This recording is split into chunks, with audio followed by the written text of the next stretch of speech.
ओम शांति। 25 अगस्त बाबा की मुरली। दादी डे है। दादी प्रकाश मणि जी की पालना याद आती है। कैसे पूरे यज्ञ को एक करके रखा और यज्ञ को उमंग उत्साह से आगे बढ़ाया। कर्मातीत बनने की दादी जी को अंत में धुन लगी हुई थी और खुद कर्मातीत बनकर चले गए।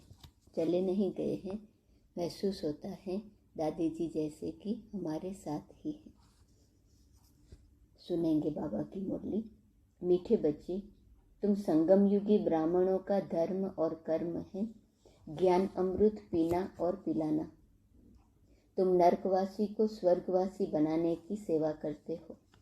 प्रश्न, तुम ब्राह्मणों को कर्मों की किस गुह्य गति का ज्ञान मिला है? उत्तर, अगर बाप का बनने के बाद कभी भी अपनी कर्मेंद्रियों से कोई पाप कर्म किया तो एक पाप का 100 गुना दंड पड़ जाएगा।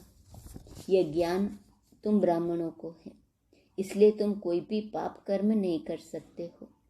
अभी तुम ब्राह्मणों का लक्ष्य है सर्वगुण संपन्न बनना, इसलिए तुम अपने अवगुणों को निकालने का ही पुरुषार्थ करो। तो बाबा कहते अवगुणों को निकालने का पुरुषार्थ करना है, क्योंकि सर्वगुण संपन्न यहाँ ही बनना है।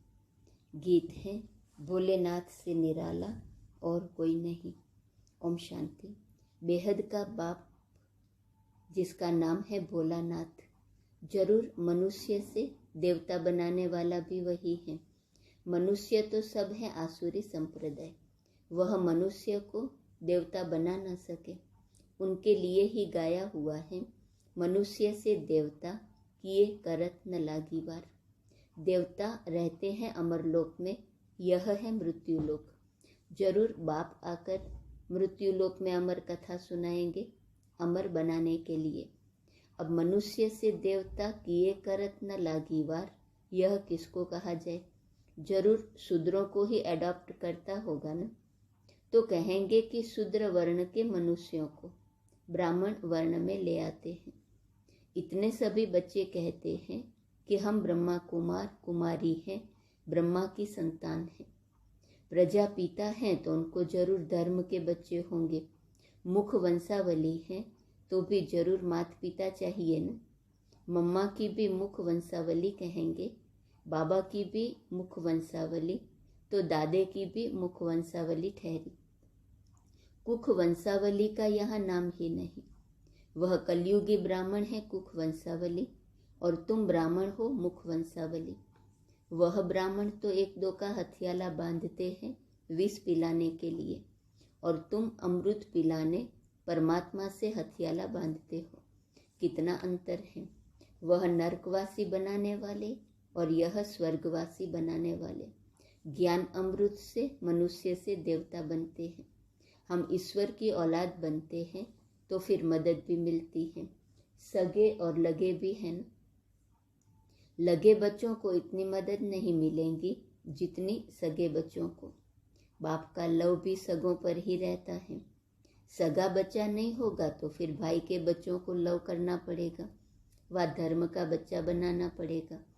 अब तुम वर्णों को जानते हो, बल विराट स्वरूप बनाते हो, परंतु उन्हों की हिस्ट्री ज्योग्राफी कोई बता ना सके कि इनसे क्या होता है। अभी बाप समझाते हैं कि यह चक्र फिरता है। इतने जन्म देवता धर्म में, इतने जन्म क्षत्रिय वर्ण में। यहाँ कोई गपोड़े की बात नहीं है। 84 जन्म सिद्ध कर बतलाते हैं। सतो प्रधान, फिर सतो रजो तमो, जरूर सबको बनना है। देवताएं जो सतो प्रधान थे वही फिर आकर तमो प्रधान बन गए हैं। अब यह मनुष्य सृष्टि का झाड़ जड़ जड़ीभूत हो गया है, अर्थात कब्र दाखिल है। यह है कयामत का समय। सभी का पुराना हिसाब किताब चुकतू होना है और नया जन्म होना है। चौपड़ा होता है धन का, यहाँ फिर चौपड़ा कर्मों के खाते का है, आधा कल्प का खाता है। मनुष्य जो पाप कर्म करते हैं वो खाता चलता आया है। ऐसे नहीं कि एक ही बार सजा भोगने से खाता चुकतू हो जाता है।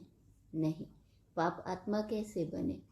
प्रतिदिन कर्मों का बोझा चढ़ते चढ़ते बिल्कुल ही तमो प्रधान बन पड़ते हैं। कोई फिर कहते हैं कि सन्यासी जब सन्यास करते हैं तो वह क्यों तमो प्रधान होने चाहिए, परंतु बाप कहते हैं उनका है रजो प्रधान सन्यास। अभी तुमको मिलती है श्रीमत, वह तो हुई मनुष्यों की मत। जैसे लोग कहते हैं कि हम मोक्ष को पाते हैं, परंतु कैसे? सभी एक्टर्स को तो यहाँ हाजिर जरूर रहना है, वापिस जा नहीं सकते। गीता में भी बहुत ऐसी बातें लिख दी हैं। पहली बात है सर्वव्यापी की। अब तुम बच्चों के अंदर है बाप की याद, रचयिता बाप और साथ में बाप की रचना। सिर्फ बाप नहीं, उनकी रचना को भी याद करना पड़े। अपना धंधा धोरी भी करते हो और साथ साथ मूल वतन, सूक्ष्म वतन, शिव बाबा की बायोग्राफी, ब्रह्मा विष्णु शंकर को भी जानते हो। फिर संगम युग के जगत अम्बा जगत पिता को भी जान लिया है। जगत अम्बा सरस्वती गाई जाती है, उनके चित्र अनेक हैं। वास्तव में मुख्य है जगत अम्बा सरस्वती। यह ब्रह्मा व्यक्त है जो अव्यक्त बनता है। अव्यक्त के बाद वह ब्रह्मा फिर साकार महाराजा श्री नारायण बनते हैं। फिर 84 जन्म शुरू होते हैं। अब तुम धंधाधोरी भी करते रहते हो तो कर्म इंद्रियों से कोई पाप कर्म नहीं करना है जो विकर्म बन जाए, नहीं तो सर्वगुण संपन्न बन नहीं सकेंगे। गाते हैं न, मुझ निर्गुण हारे में कोई गुण नहीं। इस समय है ही झूठ खंड, सचखंड स्थापन करने वाला एक बाप है। इस समय सभी मनुष्य मात्र निधन के बन पड़े हैं। अभी तुम बच्चों में कोई भी अवगुण नहीं होना चाहिए, सर्वगुण संपन्न बनना है। तो अवगुणों को निकालने का पुरुषार्थ करना है तो सही न। हर एक में कोई न कोई गुण भी है, कोई न कोई अवगुण भी है।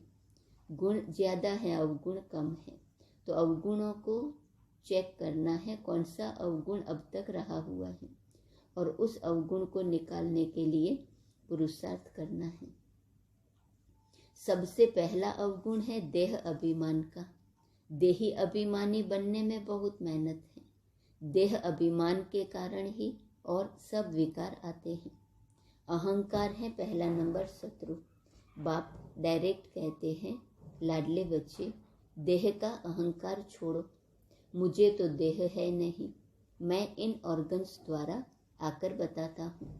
तुम इन ऑर्गन्स से सुनते हो और समझते हो। अब बेहद का बाप मत देते हैं कि मुझे याद करो तो तुम्हारे विकर्म विनाश हो जाए। कोई भी ऐसा पाप कर्म न करो जो बदनामी हो और पद भ्रष्ट हो जाए। बाप कहते हैं, बच्चे तुम्हें कोई भी राजयोग सिखलाए स्वर्ग का मालिक बना नहीं सकते। अब बाप तुमको सच समझाते हैं। तुम सत्य के संग में बैठे हो, सच सुनने और सचखंड का मालिक बनने के लिए। उनका नाम ही है ट्रूथ, सच्चा ज्ञान सागर। यह तो बाप कहते हैं कि मैं ज्ञान का सागर हूँ। ज्ञान सागर से तुम ज्ञान नदियाँ निकलती हो। वह नदियाँ तो पानी के सागर से निकलती हैं। वह पतित पावनी कैसे कहलाई जा सकती? पतित पावन तो परमात्मा होगा न, जो ज्ञान का सागर है। वह गंगा सारी दुनिया में थोड़े ही जाएंगी। यह तो बेहद के बाप का ही काम है। तो तुम शूद्र से ब्राह्मण बनते हो। ब्राह्मण है चोटी, परंतु अब सतो प्रधान नहीं कहेंगे, क्योंकि अभी सब पुरुषार्थी हैं, सेवा कर रहे हैं, ईश्वरीय संतान है। इसलिए ब्राह्मणों का बहुत मान है, क्योंकि भारत को स्वर्ग भी तुम बनाते हो। ऐसे नहीं कि लक्ष्मी नारायण भारत को स्वर्ग बनाते हैं।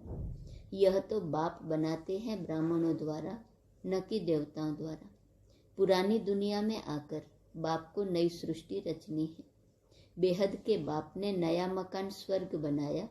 नई चीज को पुराना तो होना ही है। लौकिक बाप भी नया मकान बनाते हैं तो जरूर पुराना होगा। ऐसे नहीं कि बाप ने पुराना किया। सतो प्रधान से तमो प्रधान हर चीज जरूर बनेगी। वैसे ही सारी सृष्टि भी नई से पुरानी होंगी जरूर। अब देह के सब धर्म आदि छोड़ो, अपने को आत्मा समझो। बाप सभी बच्चों के लिए कहते हैं कि अब खेल पूरा होता है, अब घर चलना है। भूल तो नहीं गए हो? मैं तुमको सहज राजयोग सिखलाने आया हूँ। तुम हम 5000 वर्ष पहले भी मिले थे। मैंने तुमको राजयोग सिखलाया था, याद है ना? भूल तो नहीं गए हो? मैं कल्प कल्प तुमको आकर बादशाही देता हूँ, तुमको कौड़ी से हीरे जैसा बनाता हूँ। बच्चे कहते हैं बाबा इस चक्र से छूट नहीं सकते। बाबा कहते नहीं, यह सृष्टि चक्र तो अनादि है। अगर चक्र से छूट जाए फिर तो दुनिया ही खत्म हो जाए। यह चक्र तो जरूर फिरना है। मैं फिर से आया हूँ, कल्प कल्प कल्प के संगम युगे आता ही रहता हूँ। उन्होंने सिर्फ युगे युगे लिख दिया है। कहते भी हैं कि पतित पावन आओ, पावन बनाओ, सुख धाम में ले चलो। पतित दुनिया में तो दुख ही दुख है। अच्छा, मेरे पास तो 2 धाम है, कहाँ चलेंगे? बाप कहते हैं सुख धाम में तो बहुत सुख है, और मुक्ति धाम में जाएंगे तो भी पाइट में तो जरूर आना है। परंतु जब स्वर्ग पूरा हो जाएगा तब उतरेंगे, स्वर्ग में नहीं आएंगे। क्या तुमको स्वर्ग की इच्छा नहीं है? तुम नरक में माया के राज्य में ही आने चाहते हो। उस समय भी पहले सतो होगा, फिर रजो तमो होगा। जो पवित्र आत्मा आती है वह पहले दुख पा न सके, आने से ही थोड़े ही पाप करेंगे। परंतु आत्मा को सतो रजो तमो से पास करना है। इस चक्र को भी समझना है। अभी तुम फाइनल अवस्था में नहीं जा सकेंगे। स्कूल में भी 12 मास के बाद इम्तिहान फाइनल होता है ना। अंत में तुम्हारी अवस्था परिपक्व होंगी। तो अंत तक हमें अपनी स्थिति को ऐसा परिपक्व बना देना है जो फाइनल पेपर जो हो उसमें पास हो जाए, पास विथ ऑनर हो जाए। बहुत वृद्धि को पाएंगे। कितने सेंटर्स खुले हैं। सेंटर्स के लिए तो बहुत कहते हैं, परंतु टीचर्स इतनी तैयार नहीं हैं। फर्स्ट क्लास शिफ्ट होती है अमृत वेला। कोई सवेरे नहीं आ सकते हैं तो लाचारी हालत में शाम को भी आवे। स्कूल में भी अभी 2 बार शिफ्ट होती है। अच्छा, बच्चों ने समझा? बाप सभी सेंटर्स के बच्चों को समझा रहे हैं। बच्चे रात को अपना रोज पोता में निकालो। तो आज हमारा रजिस्टर खराब तो नहीं हुआ, कोई भूल तो नहीं की? फिर बाप से माफ़ी लेनी चाहिए। शिव बाबा हमको माफ़ करना, आप कितने मीठे हो। भगवान कहते हैं कि मैं तुमको मास्टर भगवान भगवती बनाता हूँ स्वर्ग का। तो मेरी आज्ञा मानो न। नंबर 1 फरमान है, देही अभिमानी बनो। विकार में मत जाना, यह महादुश्मन है। इन पर जीत न पाई तो पद भ्रष्ट हो, कुल कलंकित बन जाएंगे। माया बड़ी प्रबल है। लड़ाई है दीवे और तूफान की। इसमें तो बहादुरी दिखानी पड़े। हम बाप के बने हैं, फिर ये माया विघ्न कैसे डाल सकती है? हाँ, तूफान तो मचाएंगे, परंतु कर्मेंद्रियों से कभी कोई विकर्म नहीं करना है। बहुत ऊंच पद मिलता है ना, कुछ ख्याल भी करो। तुम किसको कहेंगे कि हम नर से नारायण बनने के लिए पढ़ते हैं, तो सब हंसी उड़ाएंगे। यहाँ तो धारणा चाहिए। यहाँ तुमको पक्का करना है कि मैं तो आत्मा हूँ, आत्मा हूँ। तभी सतो प्रधान बन बाप के पास जाएंगे, फिर बाप स्वर्ग में भेज देंगे। अच्छा, मीठे मीठे सिकी लदे नंबरवार पुरुषार्थ अनुसार बच्चों प्रति बाप दादा का याद प्यार और गुड मॉर्निंग। रूहानी बाप की रूहानी बच्चों को नमस्ते। रूहानी बच्चों की रूहानी बाप को नमस्ते नमस्ते नमस्ते। धारणा के लिए मुख्य सार, पहली पॉइंट, अपना रजिस्टर खराब न हो इसका ध्यान रखना है। बाप की आज्ञा मान, देही अभिमानी बनना है। कर्मेंद्रियों से कोई भी भूल नहीं करनी है। दूसरी पॉइंट, सर्वगुण संपन्न बनने के लिए कर्मेंद्रियों से ऐसा कोई पाप कर्म न हो जाए जिसका विकर्म बन जाए। पुराना हिसाब किताब चुकती करना है। वरदान, अपने भाग्य की स्मृति से सदा खुशी में डांस करने वाले खुश नसीब भव। अमृत वेले से रात तक आप ब्राह्मण बच्चों को जो श्रेष्ठ भाग्य मिला है उस भाग्य की लिस्ट सदा सामने रखो और यही गीत गाते रहो। वाह मेरा श्रेष्ठ भाग्य, जो भाग्य विधाता ही अपना हो गया। इसी नशे में सदा खुशी की डांस करते रहो। कुछ भी हो जाए, मरने तक की बात भी आ जाए, लेकिन खुशी नहीं जाए। शरीर चला जाए कोई हर्जा नहीं, लेकिन खुशी नहीं जाए। स्लोगन: हर्षित मुख रहना है तो साक्षीपन की सीट पर बैठ दृष्टा बनकर हर खेल को देखते चलो। आज दादी जी का दिवस है, तो विशेष दादी प्रकाशमणि जी के 15वें स्मृति दिवस पर उनके अनमोल महावाक्य संपन्नता व संपूर्णता के समीपता की निशानियाँ। 1. आत्मा जितना संपन्न बनती जाएंगी उतना मनसा वाचा कर्मणा में कोई भी सूक्ष्म विकार नहीं रहेगा। उन्हें संपूर्णता की मंजिल समीप दिखाई देंगी। 2. मन वचन कर्म से सदा अहिंसक रहेंगे। कभी किसी को न दुख देंगे न दुख लेंगे। जब दुख देना और दुख लेना समाप्त हो जाता है तब संपूर्णता समीप आती है। 3. जो संपूर्णता के समीप होगा वह बेहद का वैरागी होगा। उसका कहीं पर भी लगाव नहीं होगा। सबसे ममत्व टूट जाएगा। वह सबके बीच में रहते भी न्यारा और प्यारा रहेगा। 4. उन्हें कोई भी पुरानी वस्तु तत्वों सहित अपनी तरफ आकर्षित नहीं करेंगी। वह सदा एक बाप की ही आकर्षण में रहेगा। बुद्धि में एक बाप की याद अर्थात एकाग्र वृत्ति होगी। 5. वह खुद से भी संतुष्ट होगा, औरों को भी संतुष्ट करेगा। उसका पढ़ाई की चारों सब्जेक्ट पर पूरा ध्यान होगा। 6. उनकी साक्षीपन की स्टेज रहेंगी। सदा साथी का अनुभव होगा। देह अभिमान की बुद्धि से अथवा पुरानी चाल चलन से किसी को भी दुख नहीं देगा। दृष्टि वृत्ति में रूहानियत और अलौकिकता होंगी। 7. प्यूरिटी में फुल होगा। सिर्फ ब्रह्मचर्य नहीं लेकिन ब्रह्मचारी होगा। किसी में भी उसकी आंख नहीं डूबेंगी क्योंकि उसे नशा रहता हम किसकी संतान हैं। 8. वह किसी का अवगुण चित्त पर नहीं रखेगा। वह किसी के अवगुण नोट नहीं करेगा। पुरानी चाल पुराने संस्कार की तरफ बुद्धि नहीं जाएंगी। वह सदैव स्वचिंतन में रहेगा।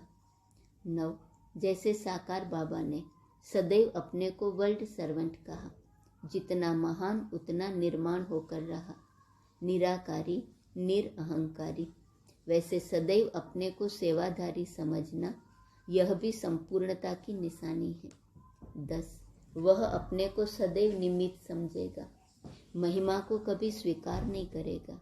महिमा होगी जरूर क्योंकि सेवा की है, लेकिन निमित्त समझने के कारण मुख से बाबा बाबा ही निकलेगा। वह महिमा में खुश नहीं होगा और निंदा से घबराएगा नहीं।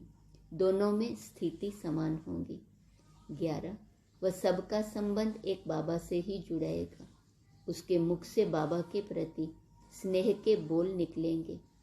प्यारे बाबा ने हमें अपनी प्यारे ते प्यारी चीज दिव्य बुद्धि की सौगात दी है, उस सौगात को संभाल कर रखेगा। 12. ज्ञान का तीसरा नेत्र सदा खुला रहेगा। ज्ञान नेत्र खुला होने कारण सदैव समर्थ संकल्प चलेंगे। यह भी संपूर्णता की निशानी है। 13. उसका हर कर्म श्रीमत प्रमाण होगा। श्रीमत में कभी मनमत मिक्स नहीं करेगा। दिव्य बुद्धि के आधार पर हर कर्म होता रहे, यह भी संपूर्णता की निशानी है। 14. वह आज्ञाकारी वफादार होगा। एक बल एक भरोसा, सर्व संबंध एक से, किसी तरफ भी झुकाव नहीं। ऐसा लगाव झुकाव से मुक्त होगा। 15. उन्हें कोई भी परिस्थिति नथिंग न्यू लगेंगी। 5000 वर्ष की बात ऐसे अनुभव होंगी जैसे यह तो कल की बात है। तो संपन्नता व संपूर्णता की दादी ने जो निशानियाँ सुनाई थी, यह है निशानियाँ जो दादी के जीवन में प्रैक्टिकल में दिखाई देती थी। ओम शांति। आज का स्वमान है, मैं निश्चिंत हूँ। कोई समय आपकी गलती नहीं है तो आप निश्चिंत हो जाओ। एक बात सभी को समझनी चाहिए कि ब्राह्मण आत्माओं द्वारा यहाँ ही हिसाब किताब चुकतू होना है। घबराओ नहीं कि यह ब्राह्मण परिवार में क्या होता है। ब्राह्मणों का हिसाब किताब ब्राह्मणों द्वारा ही चुकतू होना है। तो यह चुकतू हो रहा है, इस खुशी में रहो।